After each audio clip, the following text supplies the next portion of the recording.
rumah gak sih? Yang aneh. Hah? Yang aneh pecahin sesuatu yang di rumah. Yang di luar rumah. I will show you.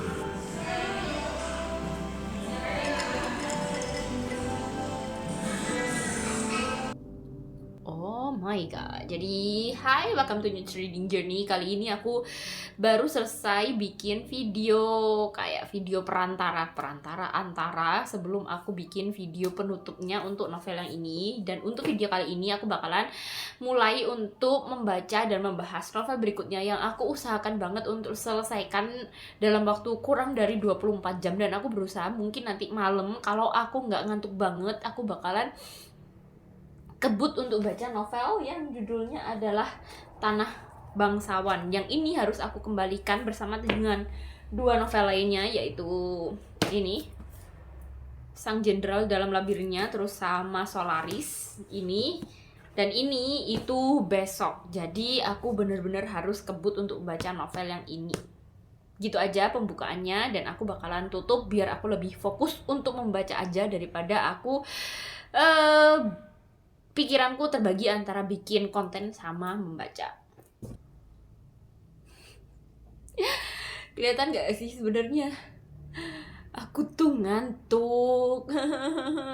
Semalam aku kurang tidur paling 3,5 jam, 4 jam itu maksimal. Terus tadi siang sore itu sebenarnya aku berusaha untuk tidur, tapi ternyata nggak bisa kan aku kepikiran untuk segera menyelesaikan ini. Dan setelah selesai aku malah ngantuk, padahal aku perlu untuk membaca novel berikutnya.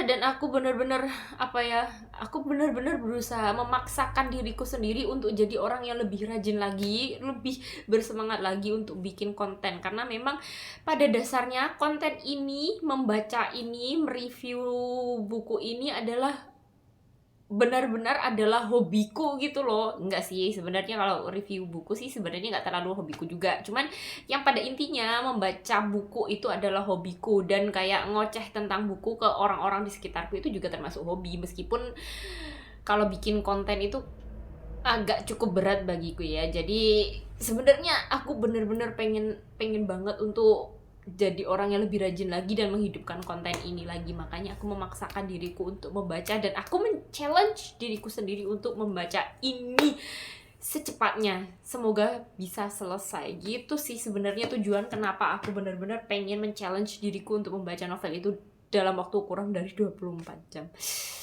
Gitu aja sih tambahannya. Kalian lihat ini ada kucing hitam. Kucing hitam itu sebenarnya bukan kucingku, kucing tetanggaku, cuman dia itu rajin banget ke rumahku untuk minta makan sama tidur di sembarang tempat. Dia itu benar-benar suka tidur dimanapun, dan kali ini dia itu tidur di mejaku. Yaudah, gitu aja. Aku tutup lagi. Aku udah ngantuk banget, gila. Ini belum 9:30. Semangat. BTW, aku udah baca cukup jauh. Udah sampai ke sini. Kelihatan gak sih? Dalam waktu anggap aja 1,5 jam. Jadi semangat. Pokoknya sampai aku bener-bener gak bisa buka mata lagi. Oke.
Oh my god. Sepanjang aku baca novel ini sampai sejauh 66 halaman, aku ngerasa kalau aku tidak terlalu suka novel ini. Emang genrenya bukan genre yang aku suka. Tapi kalau emang ceritanya bagus sih aku baca-baca aja.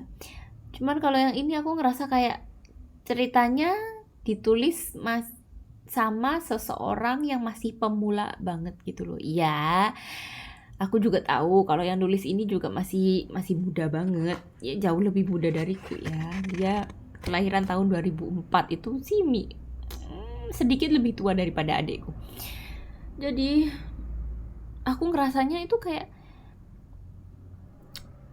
masih newbie untuk nulis novel panjang gitu loh. Jadi aku ngerasa masih banyak hal yang kayak kurang pas, kurang serak di hatiku, seperti penggunaan bahasa, dialog antar tokohnya itu bagiku kayak, ya kah di zaman di tahun itu, di setting tahun itu, which is tahun 1700-an itu, ya kah emang orang-orang itu udah pakai bahasa Indonesia kayak gitu. Nanti aku tambahin lagi kapan-kapan. Terus juga rentetan kejadian yang terjadi di novel ini tuh rasanya kayak segalanya itu kayak terlalu tiba-tiba. Bagiku kayak tiba-tiba dia diserang, tiba-tiba dia itu ketemu sama perempuan, tiba-tiba dia itu ketemu sama adiknya di jalan waktu mau nonton wayang, terus tiba-tiba mereka itu jatuh cinta, tiba-tiba ada gadis lain yang sedang memperhatikan dia. Kayak segalanya itu terlalu cepat, terlalu tiba-tiba, kayak apa ya, kayak kurang smooth, kurang halus aja untuk merangkai segala kejadian di novel ini. Jadi gitu aja sih reviewku di 66 halaman awal ini. Kayaknya aku mau tidur aja, aku mau lanjutkan besok. Ada aku udah cukup, nggak bisa fokus.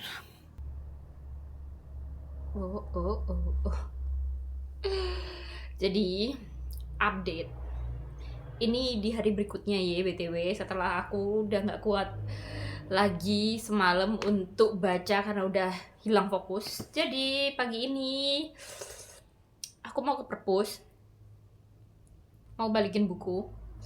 Dan untuk update terakhir tentang Tanah Bangsawan sejauh ini, aku baca udah sampai ke halaman berapa tadi? 72 kalau gak salah. Dan aku menyerah untuk menyelesaikan itu. Satu, karena emang nggak ada cukup waktu kayaknya untuk baca. Meskipun aku berusaha sekeras mungkin untuk ngebut sekarang, tapi tetap aja gak bakalan selesai. Jadi ya udah, aku nyerah aja.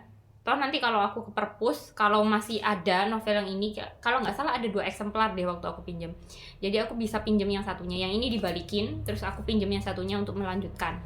Kalau jadi lo ya. Itu alasan pertama, karena memang gak ada cukup waktu.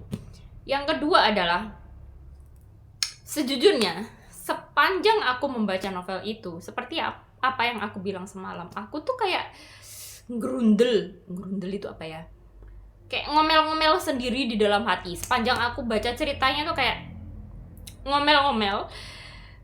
Hal paling jengkel yang aku baca di sini adalah penggunaan bahasa Jawa. Kan di sini kan ada percakapan antara orang-orang Jawa gitu loh.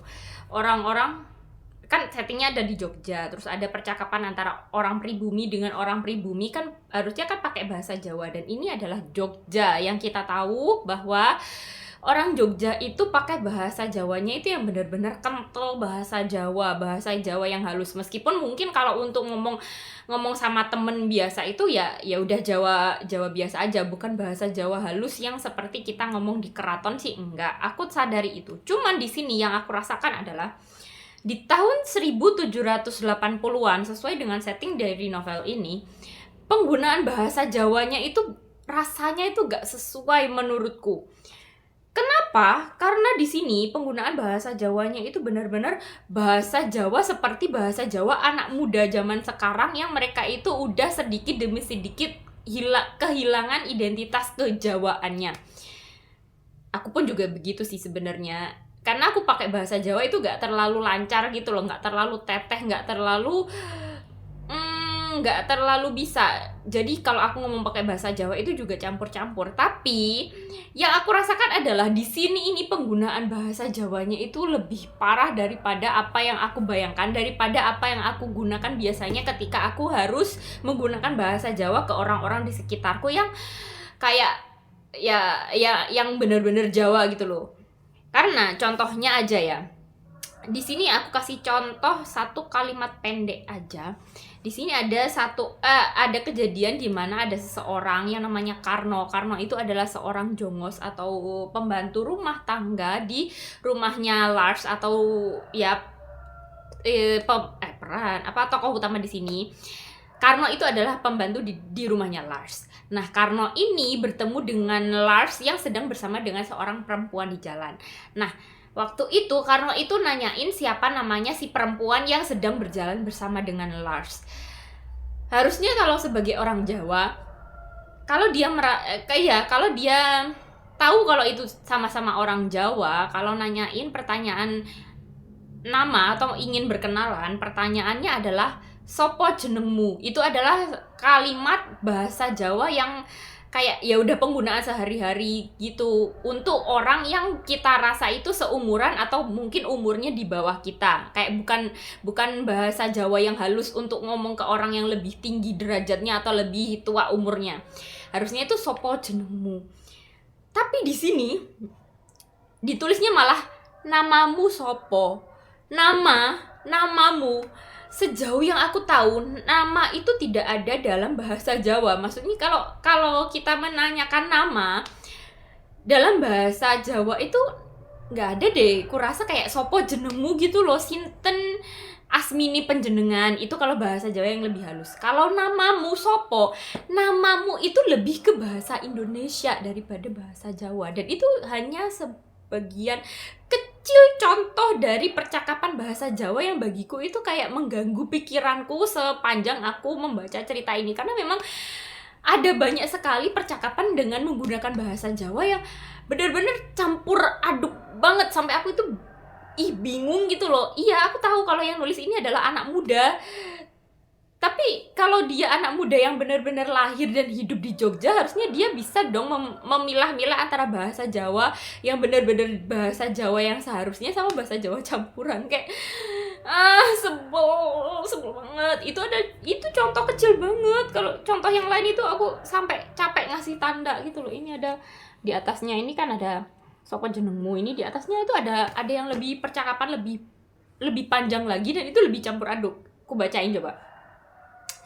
Iyo, iku anak pertama nih baru mulai dari Netherlands. Iyo, iku anak pertama nih baru mulai dari Netherlands. Itu udah campur aduk banget. Jadi kalau berdasarkan apa yang aku pahami sebagai orang Jawa, harusnya kalimatnya menjadi seperti ini. Iyo, iku anak mbarepe, bukan anak pertama nih. Barep atau anak yang pertama, anak sulung. Iyo iku anak mbarepe. Baru itu kalau dalam bahasa Jawa harusnya setas atau baru saja. Ini baru, kayak baru itu bahasa Indonesia BTW. Baru mulai dari Netherlands. Dari itu harusnya kalau bahasa Jawa adalah soko Netherlands atau dari Netherlands. Kalau di satu kalimat ini aja, yang ini ada beberapa kata. Iyo, iku anak pertama nih baru mulai dari Netherlands. Iyo, iku anak pertama nih baru mulai dari Netherlands. 8 kata. Dari 8 kata itu, yang harusnya diganti itu ada 1, 2, 3 kata bahasa Indonesia yang seharusnya ada padanannya dengan bahasa Jawa. Itu dari 8 yang harusnya diganti itu 3. Jadi which means berdasarkan apa yang aku baca, aku nggak benar-benar ngitung sih sebenarnya perbandingannya berapa. Tapi rasanya adalah dari semua percakapan bahasa Jawa di sini, 1/3 katanya itu menggunakan bahasa Indonesia dan 2/3-nya lagi pakai bahasa Jawa. Jadi 1/3 dari seluruh percakapan bahasa Jawa itu masih ada campuran bahasa Indonesia. Itu kan cukup banyak bagiku dan itu benar-benar mengganggu kepalaku gitu loh. Jadi kayak ngerasa aneh sama bahasanya. Itu satu hal yang membuat aku benar-benar gerundel sama cerita ini. Udah gitu aja aku mau tutup. Untuk tambahan lainnya mungkin besok-besok kalau aku jadi melanjutkan novel ini.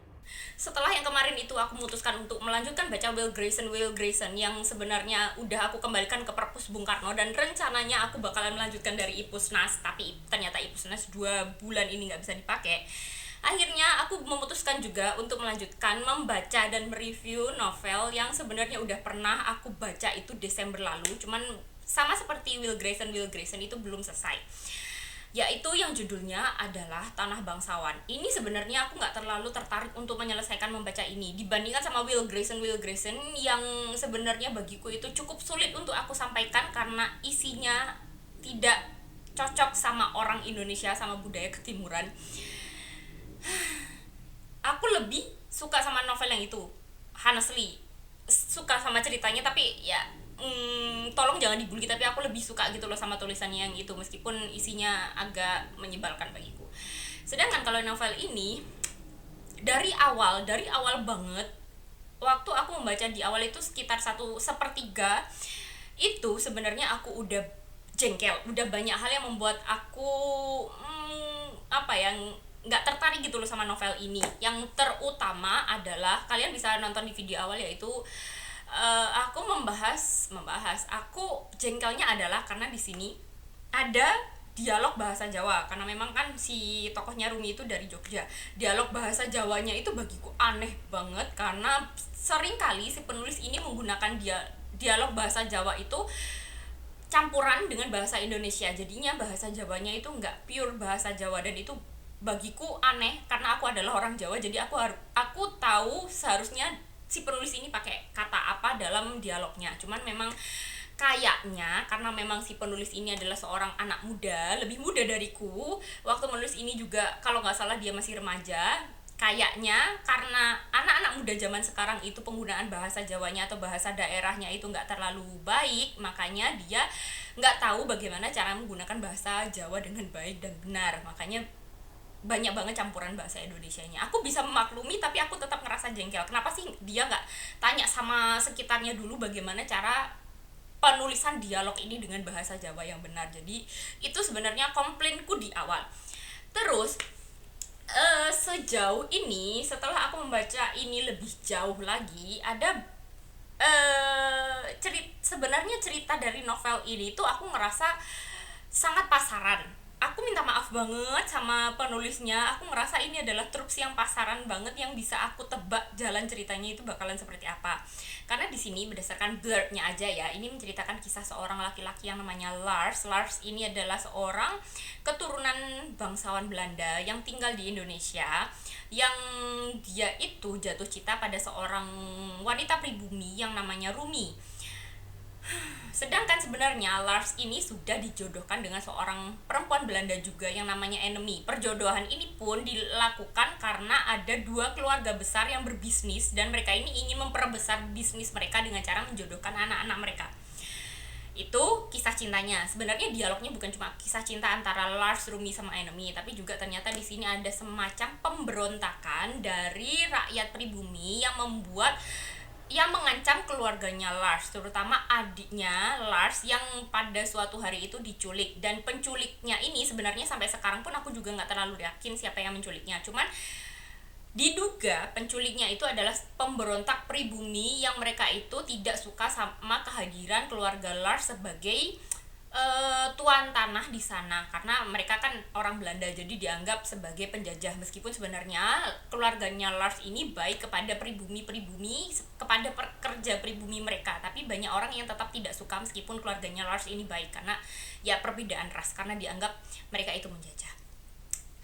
Terus ternyata pemberontakan ini pun juga ada diduga ada seorang pengkhianat di antara mereka. Nah, pengkhianatnya ini pun aku juga masih menduga-duga siapa sebenarnya pengkhianat di sini, karena kalau biasanya berdasarkan trupsnya yang bagiku adalah trups pemberontakan dari pribumi ke Belanda, terus habis itu juga kisah cinta yang rumit antara orang pribumi sama orang Belanda, itu biasanya akan ada seorang yang sangat tidak terduga yang pada akhirnya diketahui sebagai sebagai pengkhianat. Jadi di sini sebenarnya aku ada dua kemungkinan yang akan jadi pengkhianatnya, yaitu antara enemy atau keluarganya enemy sebagai orang Belanda yang dia itu nggak suka sama keluarganya Lars karena ternyata Lars ini tidak mencintai enemy, atau bahkan mungkin sebenarnya adalah Rumi, karena Rumi ini adalah seorang pribumi yang dia itu kekurangan uang dan dia itu nggak suka sama orang Belanda. Tapi ternyata setelah dia berkenalan dengan Lars, ternyata dia baru tahu bahwa keluarganya Lars, terutama Lars, itu adalah orang yang baik. Jadi aku menduganya ada dua itu sih kemungkinan besarnya. Jadi sebenarnya kalaupun nanti di belakang bakalan ada plot twist, mungkin ya bakalan ada plot twist ketika diketahui siapa sebenarnya pemberontaknya atau pengkhianatnya, itu aku nggak bakalan terlalu kaget, karena itu bagiku adalah karena novel ini bagiku ceritanya simple, gampang ditebak banget. Jadi menurutku seperti itu. Jadi sekarang tuh aku sebenarnya baru baca sampai segini, jadi kayak kurang sepertiganya lagi anggap aja. Jadi let's see apakah aku bakalan tetap jengkel ketika aku sudah menyelesaikan novel ini, dan semoga aku bisa menyelesaikannya itu paling lambat besok. Ada yang sebenarnya tadi itu lupa aku sampaikan. Jadi di novel ini selain ada cerita utamanya yaitu tentang kisah cinta dan pemberontakan itu, sebenarnya ada lagi selipan kisah pewayangan, terutama kisah punakawan yaitu Semar, Garing, Petruk, Bagong, yang mereka itu sedang berkonflik sama keluarganya Pandawa, if I'm not mistaken. Dan itu selipannya terjadi ketika Lars ini minta Rumi untuk menceritakan kisah pewayangan, karena itu sering terjadi gitu loh, ketika mereka sedang berdua itu biasanya Lars pengen Rumi menceritakan kisah pewayangan yang bagi dia menarik. Dan sebenarnya sampai sekarang ini aku juga nggak tahu apa hubungannya antara kisah pewayangan itu sama kisah inti dari novel ini. Jadi gitu aja tambahnya.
terlalu malas. Meskipun sebenarnya aku beneran barusan banget selesai baca novel Tanah Bangsawan, aku memutuskan untuk langsung bikin review ini. Karena kalau aku tunda-tunda lagi, biasanya aku udah lupa beberapa hal yang ingin aku bahas. Jadi, sampai akhir ternyata aku tetap gak terlalu suka sama novel ini. Satu, memang karena aku ngerasa banget kalau novel ini gampang banget ditebak. Terutama seperti yang aku bahas di bagian awal, kalau aku menduga bahwa di novel ini ada 2 kemungkinan pengkhianat. Nah, salah satunya itu benar, pengkhianatnya adalah itu. Tapi kalau aku bahas, kalian bakalan ngerasa terspoiler. Jadi pokoknya tebakanku itu benar. Selain itu, aku ngerasa kalau novel ini tuh, setelah aku baca sampai akhir banget gitu ya, aku ngerasa kalau novel ini tuh kayak kurang menggambarkan perjuangan orang Indonesia. Gimana ya, gini, orang Indonesia, kita sebagai orang Indonesia tahu banget bahwa orang pribumi itu udah beratus-ratus tahun itu dijajah sama orang Belanda. Tapi sayangnya di novel ini aku menangkapnya adalah di novel ini penggambaran orang pribumi ini cenderung lebih negatif daripada orang Belandanya, karena memang keluarganya Lars kan digambarkan sebagai orang Belanda yang meskipun mereka itu sebagai tuan tanah atau bos besar, tapi mereka itu digambarkan sebagai orang yang baik. Sedangkan untuk orang pribuminya memang ada yang baik, memang ada orang-orang yang setia kepada keluarga Lars. Cuman di sini yang ditekankan malah, aku ngerasanya yang ditekankan malah adalah orang-orang pribumi yang mereka itu membenci orang Belanda. Ya, kita membenci orang Belanda, aku tahu. Cuman di sini aku ngerasanya bahwa kebencian dari orang-orang yang memberontak ini, mereka ini benci buta sampai mereka itu tidak bisa membedakan antara orang Belanda yang baik dan orang Belanda yang jahat. Jadi di sini aku ngerasanya kalau orang pribumi yang digambarkan di sini itu jadi si jahatnya gitu loh, sedangkan tokoh utamanya atau keluarganya Lars ini digambarkan sebagai orang baiknya, jadi kayak protagonisnya, sedangkan antagonisnya jadi orang Indonesia. Sedangkan kalau kita sebagai orang Indonesia itu, aku ngerasanya agak terganggu adalah karena memang kita tahu sejarahnya bahwa orang Indonesia itu dijajah. Terus kalau digambarkan di novel ini kita malah dijadikan sebagai orang jahatnya, itu kayak agak ganjel gitu loh menurutku. Terus selain itu, aku ngerasa bahwa di novel ini, terutama untuk tokoh Lars-nya sendiri, ini aku penekanannya kepada tokoh Lars karena sebenarnya aku bener-bener gak suka sama karakternya Lars. Sebenarnya di novel ini digambarkan bahwa Lars ini adalah seorang yang ganteng dan baik hati. Oke, dia memang nggak pernah dari awal dari awal sampai hampir akhir itu sebenarnya dia nggak pernah menyalahkan orang pribumi, tidak pernah punya pikiran buruk kepada orang pribumi, tidak pernah menyakiti orang pribumi. Cuman aku ngerasanya ya udah sampai di situ aja, tidak pernah menyakiti, tapi untuk kebaikannya itu tidak benar-benar digambarkan dengan benar-benar detail dan baik gitu loh. Sedangkan kehidupannya Lars sendiri itu malah lebih fokus untuk kehidupan percintaannya dia sama Rumi, sama enemy, sama keluarganya. Jadi untuk interaksi sama pribumi lainnya selain sama Rumi itu kayak nggak terlalu jelas. Jadinya aku ngerasa kayak kebaikan antara si Belanda atau si keluarganya Lars dengan pribumi ini tidak tergambarkan dengan baik. Terus kemudian aku juga nggak suka sama Lars itu yang dia itu digambarkan di sini. Sebenarnya harusnya aku bisa membayangkan atau bisa merasakan bagaimana Lars ini jatuh cinta kepada Rumi. Karena kan di sini juga ada kisah cinta segitiga antara Rumi, Lars sama enemy. Cuman aku ngerasanya dari sejauh aku membaca novel ini, rasa cinta hubungan percintaan antara Lars sama Rumi ini kayak biasa aja gitu loh, gak ada benar-benar rasa menggebu-gebu. Bahkan di novel ini diceritakan bahwa Lars ini kan sebenarnya sudah menerima perjodohan dengan enemy, sedangkan dia itu jatuh cinta sama Rumi kan. Harusnya kalau di novel ini benar-benar diceritakan kisah cinta antara orang Belanda sama orang Indonesia atau orang pribumi, menurutku lebih baik bahwa Lars ini lebih memperjuangkan cintanya kepada Rumi, kepada si orang pribumi. Tapi di sini enggak, malah ada bagian di mana Lars ini tetap ingin menikah dengan enemy karena dia tidak mau mengecewakan kedua orang tuanya. Terus dia malah mengajak Rumi untuk menjadi gundiknya atau menjadi istri keduanya, dan itu bagiku rasanya ini orang kayak gak ada perjuangannya gitu loh, kisah cintanya kayak gimana sih, ini cinta beneran apa enggak sih, tapi sebenarnya diceritakan bahwa dia itu jatuh cinta, terus bahkan dia ada rasa kecewa sama Rumi gitu loh. Jadi aku ngerasa ini cinta beneran apa enggak. Ketika rasa kecewa itu hadir, aku kayak ngerasa ini gimana bisa kecewa kalau aku tidak bisa merasakan bahwa mereka benar-benar jatuh cinta, you know what I mean, seperti itu. Terus apa lagi ya, sejauh ini kayaknya itu sih yang aku ingat. Wait a minute, aku bikin beberapa catatan karena memang aku biasanya lupa. Let me see catatanku.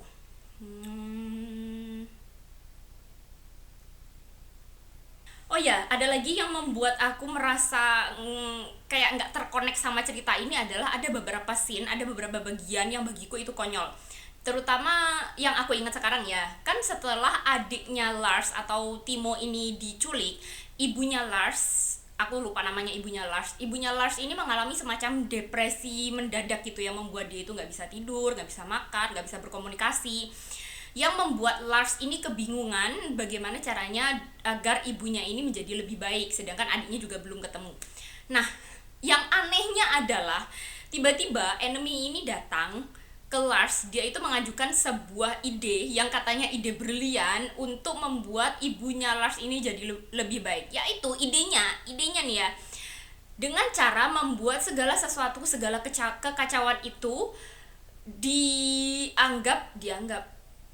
dengan cara membuat ibunya Lars itu merasa mempercayai bahwa segala sesuatu yang terjadi seperti penculikannya Timo dan ketidakhadiran suaminya itu adalah mimpi buruk, dengan cara membuat kayak skenario, membuat orang-orang di sekitarnya itu seakan biasa aja. Terus ketika berkomunikasi dengan si ibu, mereka bilang bahwa segalanya baik-baik saja dan Timo ini juga baik-baik aja, bahkan mengirim surat kepada ibunya. Sedangkan apa yang dikatakan ibunya, apa yang ada di dalam pikiran ibunya itu hanya mimpi buruk yang membuat ibunya ini depresi. Dan itu bagiku aneh gitu loh. Bagaimana mungkin kita bisa membuat orang percaya bahwa apa yang terjadi, tragedi yang terjadi beberapa hari belakangan ini adalah hanya sebuah mimpi buruk, dan di sini malah ibunya percaya gitu loh. Dan itu bagiku itu ide yang sangat konyol, ide yang sangat dipaksakan untuk ada di novel ini, dan itu membuat kayak ini ceritanya ini macam apa sih, ini serius apa enggak. Jadi itu aja kayaknya tambahannya, aku udah bikin catatan cukup banyak tapi kayaknya yang perlu aku sampaikan itu aja. Jadi sekian review novel Tanah Bangsawan dariku.